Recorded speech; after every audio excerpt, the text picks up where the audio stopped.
My grandmother died. She left me one thing: her cottage at the edge of Killarney National Park. I'd never been to Ireland before. I was born in Boston, raised on stories about the old country, but I'd never set foot on Irish soil. I figured a few weeks alone in a stone cottage by the lake would clear my head. The first night I heard it, a woman crying, not sobbing, not weeping, something older, a sound that came from the throat and the chest at the same time, a wail that seemed to rise from the ground itself. I checked the windows. Nothing, just the black water of Lough Lean and the mountains standing silent against the stars. The second night, it was closer. I told myself it was a fox. That is what foxes sound like, I thought. They scream like women in the dark. But I'd watched videos of fox cries on my phone that afternoon, and I knew the difference. This was not a fox. On the third day, I walked into town. Killarney is a tourist place, pubs, gift shops, drawn carriages. But in November, when the rain comes sideways and the streets empty out, it is still a small Irish town. I found a pub called the Shire and sat at the bar. The bartender was an old man with hands like tree roots. I told him about the cottage, and his hands stopped moving. That was Moira's place, he said. His voice had gone quiet in a way that made the other three people in the pub look up. My grandmother, I said. Moira Sheehan. He nodded slowly and poured me a whiskey. I didn't ask for. I'll be hearing things at night, he said. Don't open the door. I laughed. I shouldn't have laughed. The old man's face didn't change. He pushed the whiskey toward me and walked to the other end of the bar. That night, the wailing was at my window. I lay in my grandmother's bed, the bed she died in, and listened to a woman weep on the other side of the glass. The sound was unbearable. It was grief made audible, a sound that bypassed my ears and went straight to my chest. I felt like I was mourning someone I'd never met. The next morning, my phone rang at 6 a.m. My brother Patrick. Dead. Heart attack at 42. They found him in his apartment in Chicago. He'd been dead for 3 days. I went back to the Shire. The old bartender was there, polishing the same glass he'd been polishing the day before. I told him about Patrick. I told him about the wailing. He set the glass down carefully, like it might break if he moved too fast. The Banshee does not cause death, he said. She mourns it. She only wails for the old families. The O'Briens, the O'Neills, the Sheehans. She keens for those who are about to die. Patrick is already dead, I said. The old man looked at me for a long moment. Then she is not done. I drove back to the cottage in silence. The road wound through the mountains, black and empty. When I pulled up to the cottage, the front door was open. I had locked it. I remembered locking it inside. The cottage was cold, colder than it should have been. The fire I'd left burning in the hearth was dead. Not just out, but cold. The ashes wet. And on the kitchen table, where nothing had been before, there was a single white hair, long silver.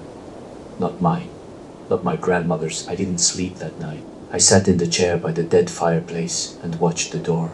The wailing came again. But this time it was different. It wasn't outside the window. It was inside the cottage.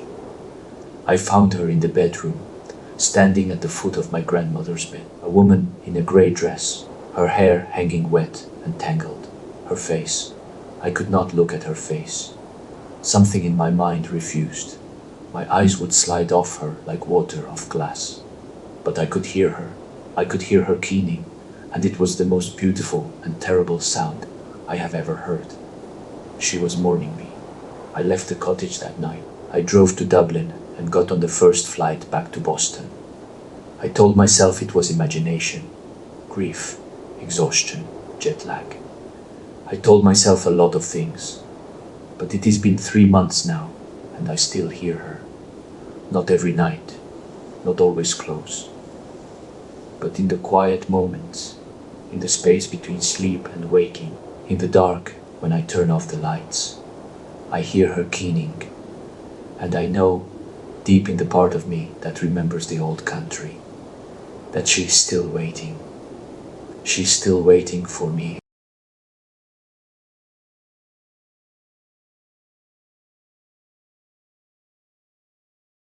My grandmother always said that during the 7th month, you never leave an empty bowl on the table. You never whistle at night. You never turn around if someone calls your name from behind. And you never stay in the restaurant after midnight. I broke all 4 rules in one night. I didn't mean to.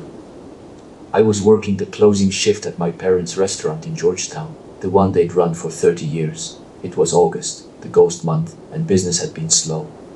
Everyone was home with their families, burning joss paper and leaving offerings for the hungry dead. At 11, my father locked the front door and turned to me. "Go home," he said. "I'll finish the kitchen." But I was 23 and trying to prove something. I don't know what. Responsibility, maybe. Adulthood. "I got it, bae," I said. "You go, I'll close up." He hesitated. My father never hesitates.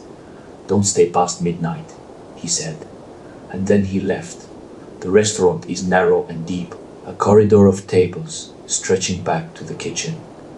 Red lanterns hanging from the ceiling.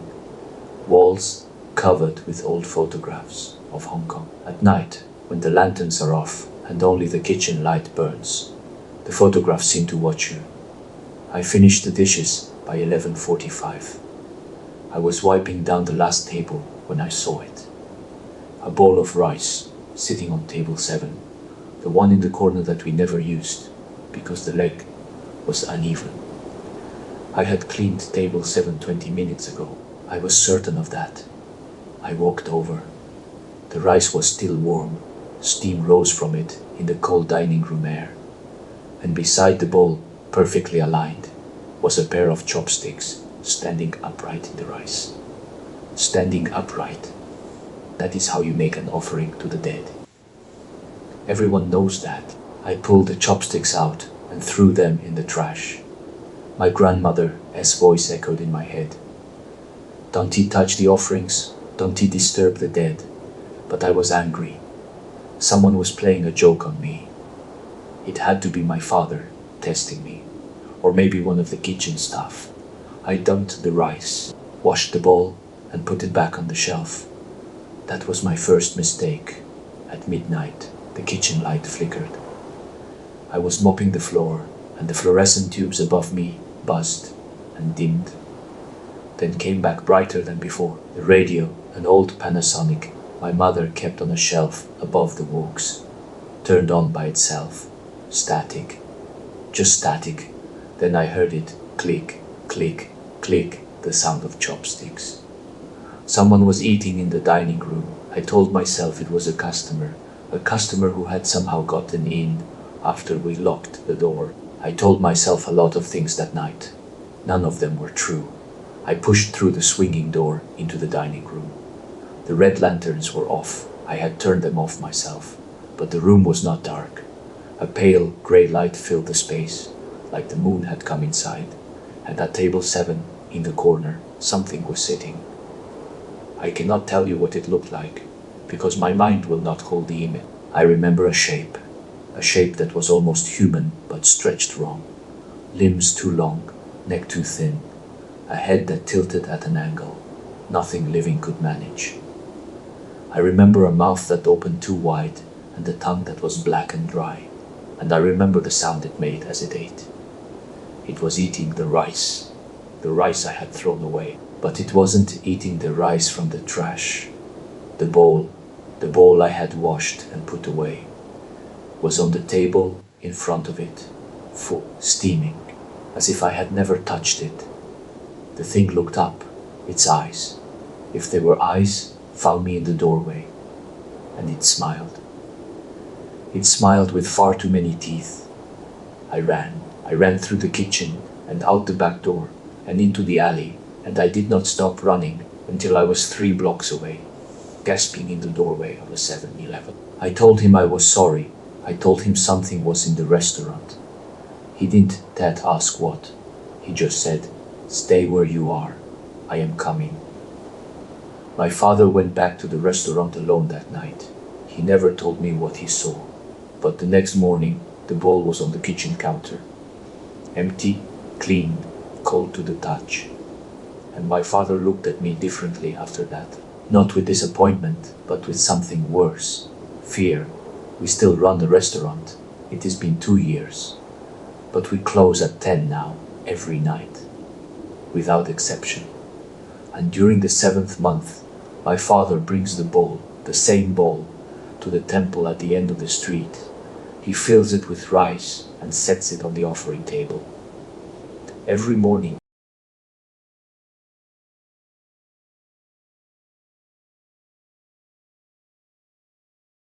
my uncle's mill sat on the bend of the Buck River, 3 kilometers from the nearest village. I was 17 when my mother sent me there for the summer, after my father died and she couldn't bear to look at me. I had his face, she said, and the sight of it was more than she could carry. So I went to the mill, to my uncle Andrase, who spoke mostly in grunts and gestures, and didn't mind having another pair of hands. The first week, I learned the rhythms of the water, the wheel turning, the gears grinding, the steady rush of the current. At dusk, when the work was done, I would sit on the riverbank and watch the reeds sway in the fading light. That is when I saw her the first time. She was standing in the reeds on the far bank, half hidden, watching me. A girl, no older than me, maybe younger, with long dark hair that hung wet over her shoulders. She wore a white dress that clung to her skin like it had just been pulled from the water. I raised my hand to wave, and she vanished. Not walked away, not turned. Vanished, like mist, burning off in the morning sun.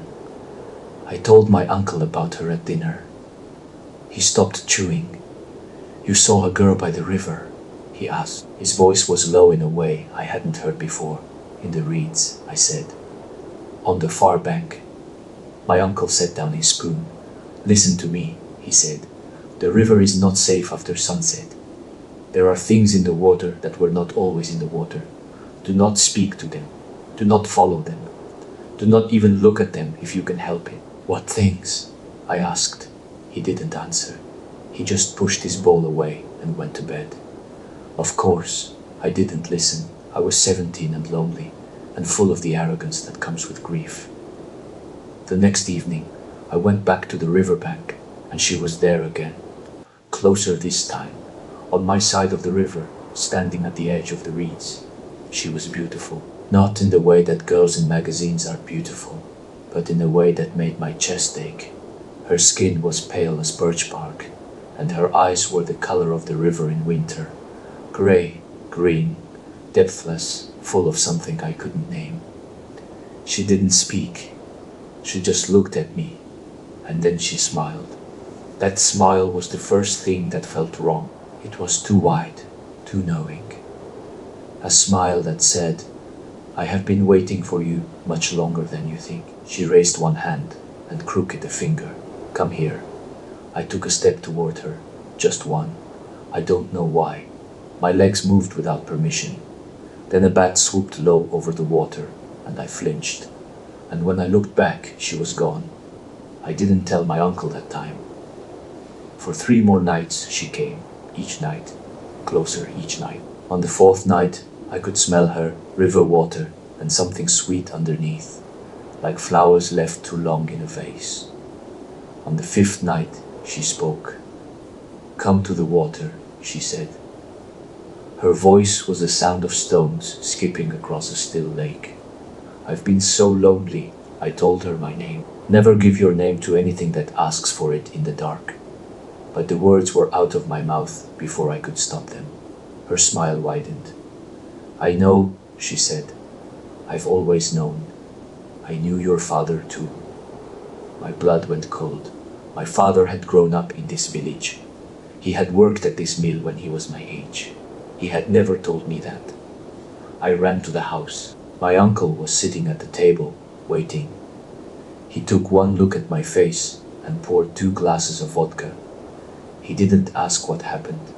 He just started talking. The Rusalka, he said. The spirits of girls who died by water, drowned, murdered, lost. They cannot rest. They cannot leave the rivers and the lakes. So they wait. They wait for the living to come to them. And when they find someone they want, they do not let go. Did my father see her? I asked. My uncle looked at me for a long time. Then he looked at the door. Your father left this village at 18 and never came back, he said. Not once, not even for his own mother's funeral. That is not normal. That is not grief. That is running. That night I heard her outside my window, singing. A song without words, a melody that wound through the cracks in the walls and wrapped around my chest. I put my pillow over my head. It didn't help. The song was inside me by then. I left the mill the next morning. My uncle didn't try to stop me. He just handed me a small cloth bundle. Salt, I found out later, and a piece of iron, and told me not to look back. I didn't look back. Not once. Not even when I heard her calling my name from the river, her voice carrying farther than any voice should carry. But here is the thing about the Rusalka. They remember. They wait. And water, as anyone who has ever loved a river knows, is patient. Sometimes, when I'm near a river, any river anywhere in the world, I hear her, a voice in the current, a shape in the reeds, a hand that rises from the water, pale as birch bark, reaching for the shore. I don't know if she will ever stop looking for me. I don't know if I want her to, because the truth is, she was the most beautiful thing I have ever seen, and I still dream about that smile.